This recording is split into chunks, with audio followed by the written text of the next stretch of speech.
श्री स्वामी समर्थ. जय जय स्वामी समर्थ. मित्रांनो, श्री स्वामी समर्थ आपल्या सर्व चांगल्या इच्छा मनोकामना पूर्ण करो ही स्वामी चरणी पाहतो.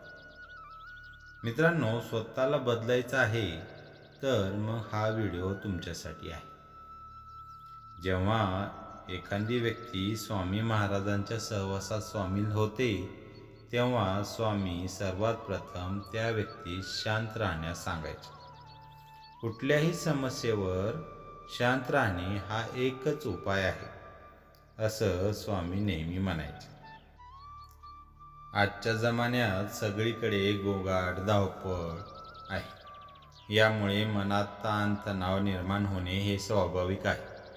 अशा परिस्थितीत जर तुम्ही दररोज काही काळ शांत राहण्याचा सराव केला तर ते तुमच्या तणाव निर्माण करणाऱ्या हार्मोन्सची पातळी कमी करते. त्यामुळे तुमचे मन हे शांत राहते, रागावर नियंत्रण राहते आणि तणाव वाढणाऱ्या हार्मोन्सची पातळी कमी होते. मित्रांनो, आजच्या या व्हिडिओमध्ये आपण जाणून घेणार आहोत की कोणत्या प्रसंगी आपण शांत राहावे आणि कोणत्या प्रसंगी बोलावे. त्याचबरोबर शांत राहून आपल्याला कोणता बदल होऊ शकतो हे सुद्धा आपण आजच्या या व्हिडिओमध्ये जाणून घेणार आहोत. मित्रांनो, संध्याकाळची वेळ होती. गुरु आपल्या सर्व शिष्यांना बोलावत होते आणि म्हणतात, उद्या सकाळी सर्वांनी नदीत स्नान करून ताबडतोब आमच्या झोपडीसमोर हजर राहावे. प्रत्येकालाच प्रश्न पडतो की आपण काही चूक तरी केली नाही ना. पण थोडा वेळ विचार करून झाल्यानंतर गुरु काहीतरी चांगली सांगणार असतील असा विचार करून प्रत्येकजण रात्री योग्य वेळी झोपी जातो आणि सकाळी उठल्यानंतर नदीमध्ये स्नान करून सर्वजण गुरुजीकडे परत येतात.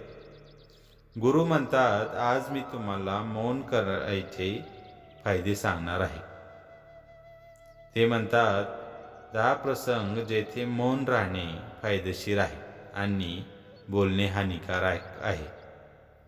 गुरु म्हणतात की या 10 प्रसंगी तुम्ही शांत झालात म्हणजे शांत राहिलात, तुम्हाला जे हवे आहे ते नक्कीच मिळेल. तुमच्या आयुष्यात चमत्कारिक बदल सुरू होतील. जास्त बोलणे किंवा गप्प बसणे ही चांगली गोष्ट नाही. अति पाऊस किंवा सूर्यप्रकाश दोन्ही समस्या निर्माण करत असतात. तसेच विनाकारण बोलणेही यामुळे खूप नुकसान होत असते. गुरु म्हणतात की हा आपला पहिला प्रसंग आहे जिथे माणसाने मौन बाळगणे आणि तथ्याशिवाय बोलू नये. गुरु म्हणाले, जर तुमच्या बोलण्यात काही तथ्य नसेल तर गप्प राहिलेले बरे. शांत बसल्याने मेंदूमध्ये नवीन पेशी तयार होत असतात आणि त्यामुळे ज्ञान वाढत असते. बोलणे तेव्हाच योग्य असते जेव्हा तुम्हाला एखाद्या गोष्टीची पूर्ण माहिती असते. तुम्ही काहीही तथ्य नसताना किंवा कोणतेही कारण नसताना बोलला तर तेथे तुमची खिल्लीही उडवली जाऊ शकते. तुमच्याकडे पुरेशी माहिती असेल नसेल तर अशा ठिकाणी न बोललेले बरे. अशा ठिकाणी बोलल्याने तुमची चेष्टा तर होईलच, पण लोकांना तुमच्यावरील विश्वास देखील उडून जाईल. म्हणून अशा ठिकाणी शांत राहा. तुम्हाला काय बोलावे आणि काय नाही हे कळत नाही. बऱ्याच वेळा असे काही लोक असतात जे प्रत्येक ठिकाणी विनाकारण बोलू लागतात. काय बोलावे तेच कळत नाही, पण तरीही ते बोलत राहतात आणि नंतर ते गेल्यानंतर इतर लोक त्यांची चेष्टा करत असतात. तुम्हाला त्याबद्दल चांगले ज्ञान आल्याशिवाय, त्याबद्दल चांगली माहिती मिळाल्याशिवाय तेथे बोलू नये. त्यामुळे तेथे गप्प राहण्यातच शहाणपणा आहे. गुरु म्हणाले, दुसरा प्रसंग जेथे मौन राखावे.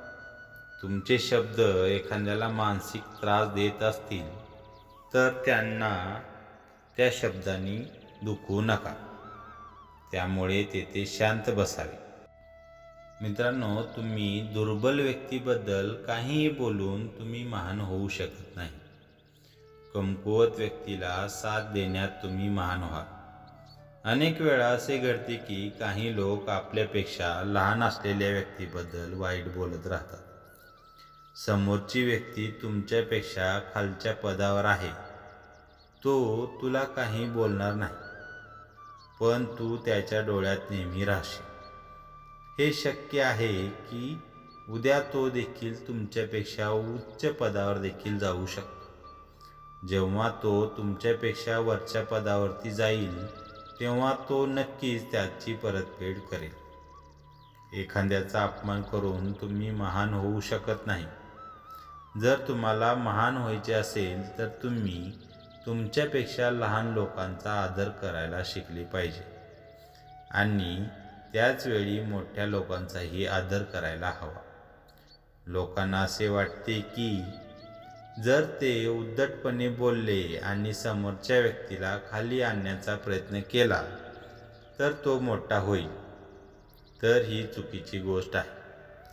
तुम्ही मोठे होण्याऐवजी त्यांच्या नजरेत पडाल राहा. गुरु पुढे म्हणतात, म्हणून शिष्यांनो, जेव्हा बोलता तेव्हा आदराने बोला, जेणेकरून लोकांना तुमचे म्हणणे आवडेल. बोलताना भाऊ, ताई, काका, मित्रा इत्यादी शब्द नक्की वापरा. यामुळे तुमची प्रतिष्ठा नक्कीच वाढेल आणि तुम्ही लोकांच्या नजरेत एक समजदार व्यक्ती व्हाल. पुढे गुरु म्हणतात, तिसरा प्रसंग, जिथे व्यक्तीने गप्प राहिले पाहिजे. जेव्हा तुमच्या जवळची किंवा तुमची खास व्यक्ती तुमच्यावर रागावते किंवा तुमचा अपमान करते तेव्हा तुम्ही गप्प राहणे, जेणेकरून समोरच्या व्यक्तीचा फुगा पूर्णपणे फुटेपर्यंत. जर तुम्ही बरोबर असाल तर त्याची अजिबात माफी मागू नका आणि गप्प राहा. योग्य वेळेची वाट पहा. तो स्वतः तुमची माफी मागेल जेव्हा त्याला त्याची चूक कळेल. पुढे गुरु म्हणतात की जर तुमचा एखादा नातेवाईक तुमच्यावर रागावला असेल आणि त्यावेळी तुम्ही शांत असाल तर ते आदराचे लक्षण आहे. त्यावेळी कोणतीही लहान किंवा मोठी व्यक्ती नसते. जर तुम्हाला राग येत असेल तर तुम्ही कोणाचाही अनादर न करता तेथून निघून जाऊ शकता किंवा गप्प राहा. राग व्यक्त केल्याने नेहमी नाते बिघडत असते. नेहमी रागावल्याने राग करणाऱ्या व्यक्तीचे नुकसान होत असते. गुरु पुढे सांगतात की एकदा एक साप जंगलातून पळून एका राजाच्या घरी पोहोचला. अनेक लोक त्याला पकडण्यासाठी खूप प्रयत्न करू लागले, पण तो साप काही सापडेना. तेव्हा तो साप खूप संतापतो आणि स्वतः घरात पडलेल्या एका तलवारीवर गुंडाळण्याचा सुरुवात करतो. त्यामुळे हळूहळू त्याचे शरीर पूर्णपणे कापले जाते. त्याचप्रमाणे आपला रागही तलवारीप्रमाणे असलेल्या शरीरावर कापत राहत असतो. रागाचा शेवट ध्यानाने होतो. जर तुम्ही दररोज ध्यानाला बसला तर तुमचा राग नियंत्रणात राहील. गुरु पुढे म्हणतात की हाच मार्ग आहे. तू दररोज ध्यानाचा सराव कर. यामुळे राग वाढवणारे शरीरातील सर्व हार्मोन्स तुमच्या नियंत्रणात राहतील, ज्यामुळे शरीर सहज रागावर नियंत्रण ठेवण्यात येईल.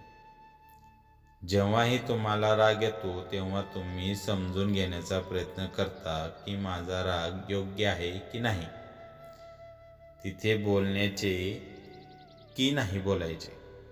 जेव्हा तुम्ही स्वतःच याचे आकलन करू शकाल मग तुम्हालाच कळेल की आपल्याला राग यायला हवा की नाही. तरीही तुम्हाला राग येत असेल तर तिथून दूर जाण्याचा प्रयत्न करा. तिथून निघून जा. शांत मनाने विचार करा आणि मग त्यावरती निर्णय घ्या. पुढे गुरु चौथा प्रसंग सांगतात, जिथे माणसाने हुशारीने वागले पाहिजे, जिथे तुम्ही गप्प बसले पाहिजे. जिथे तुमचा त्या मुद्द्याशी संबंध नाही. जर तुमचा कोणत्याही समस्येशी संबंध नसेल तर तुम्ही तिथे गप्प बसणे आवश्यक आहे. तुम्ही विनाकारण दुसऱ्याच्या मुद्द्यावर बोलता तर समोरचा तुमच्यावर विश्वासच ठेवणार नाही.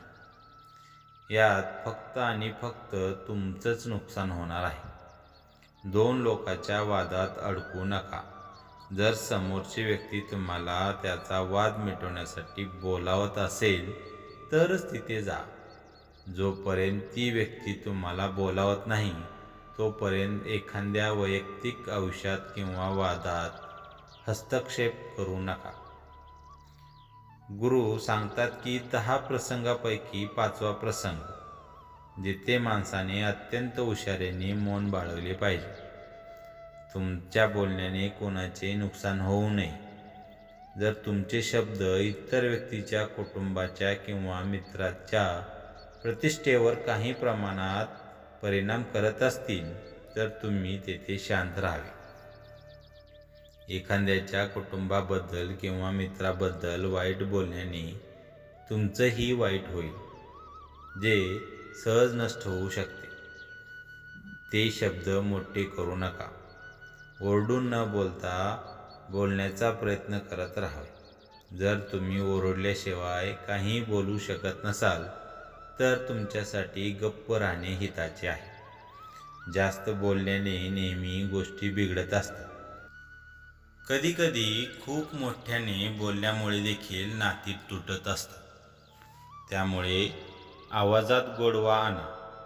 तुमच्या शब्दांनी तुमच्या मित्राचे नुकसान होऊ नये. कधीकधी आपण मित्रासोबत चेष्टा करतो तेव्हा आपल्या बोलण्याने कोणाचाही अनादर होणार नाही याची काळजी घ्या. विनोद नेहमी शब्दांच्या अर्थमध्ये ठेवा. जिथे कोणी शब्दांनी दुखावले जाणार नाही. जास्त बोलल्याने नेहमी नुकसानच होत असते. एखाद्याच्या बोलण्याने दुसऱ्याच्या प्रतिष्ठेला धक्का पोहोचू नये. तुमच्या बोलण्याने दुसऱ्याच्या प्रतिष्ठेला धक्का पोहोचणार नाही याची काळजी घ्या. गुरु पुढे 6वा प्रसंग सांगतात जिथे मौन राहावे. जेव्हा कोणी कोणाचे वाईट करत असेल, जेव्हा एखादी व्यक्ती तुमच्यासमोर तिसऱ्या व्यक्तीबद्दल वाईट बोलत असेल तेव्हा तुम्ही गप्प बसून फक्त ऐकून घ्या. आपले मत व्यक्त करू नका. कारण जो व्यक्ती तुमच्यासमोर तिसऱ्या व्यक्तीबद्दल वाईट बोलतो तो उद्या तुमच्याबद्दल सुद्धा वाईट बोलू शकतो.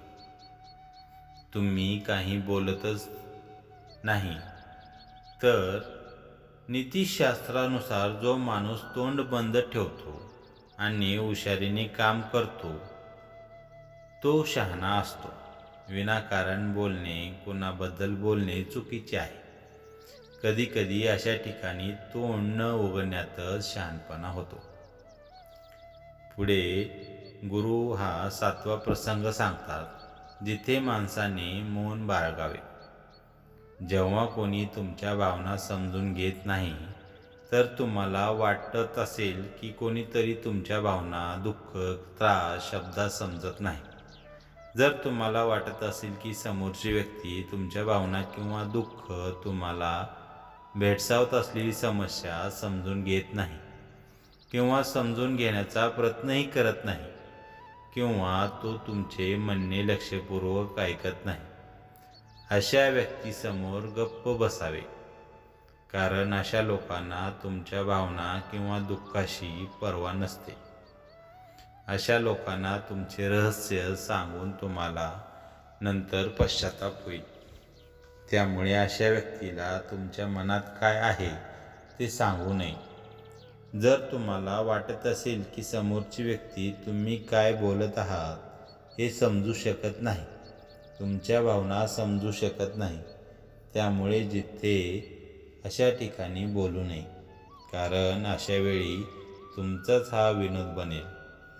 जेव्हा तुम्हाला वाटू लागेल की समोरची व्यक्ती तुमच्या भावना योग्य प्रकारे समजून घेत आहे, तुम्ही जे बोलत आहात ते तो नीट ऐकत आहे तरच तुम्ही त्याला मनातले सांगावे. गुरु म्हणतात की 8वा प्रसंग जिथे तुम्ही मौन ठेवावे. जेव्हा एखादी व्यक्ती आपले दुःख व्यक्त करत असते, जर एखादी व्यक्ती तुम्हाला त्याचे दुःख किंवा समस्या सांगत असेल, तर याचा अर्थ असा होतो की तो तुम्हाला स्वतःचा समजतो. अशा परिस्थितीत त्याला ताबडतोब उपाय सांगण्याऐवजी शांत राहा आणि त्याच्या वेदना किंवा समस्या ऐकून घ्या. त्याचे दुःख किंवा समस्या इतर कोणालाही सांगू नका. तो हे सांगत असतो की त्याचे प्रश्न सुटतील. उलट तो यासाठी सांगत आहे जेणेकरून त्याच्या वेदना कमी होतील. गोष्टी अनेक वेळा सांगितल्याने वेदना कमी होतात.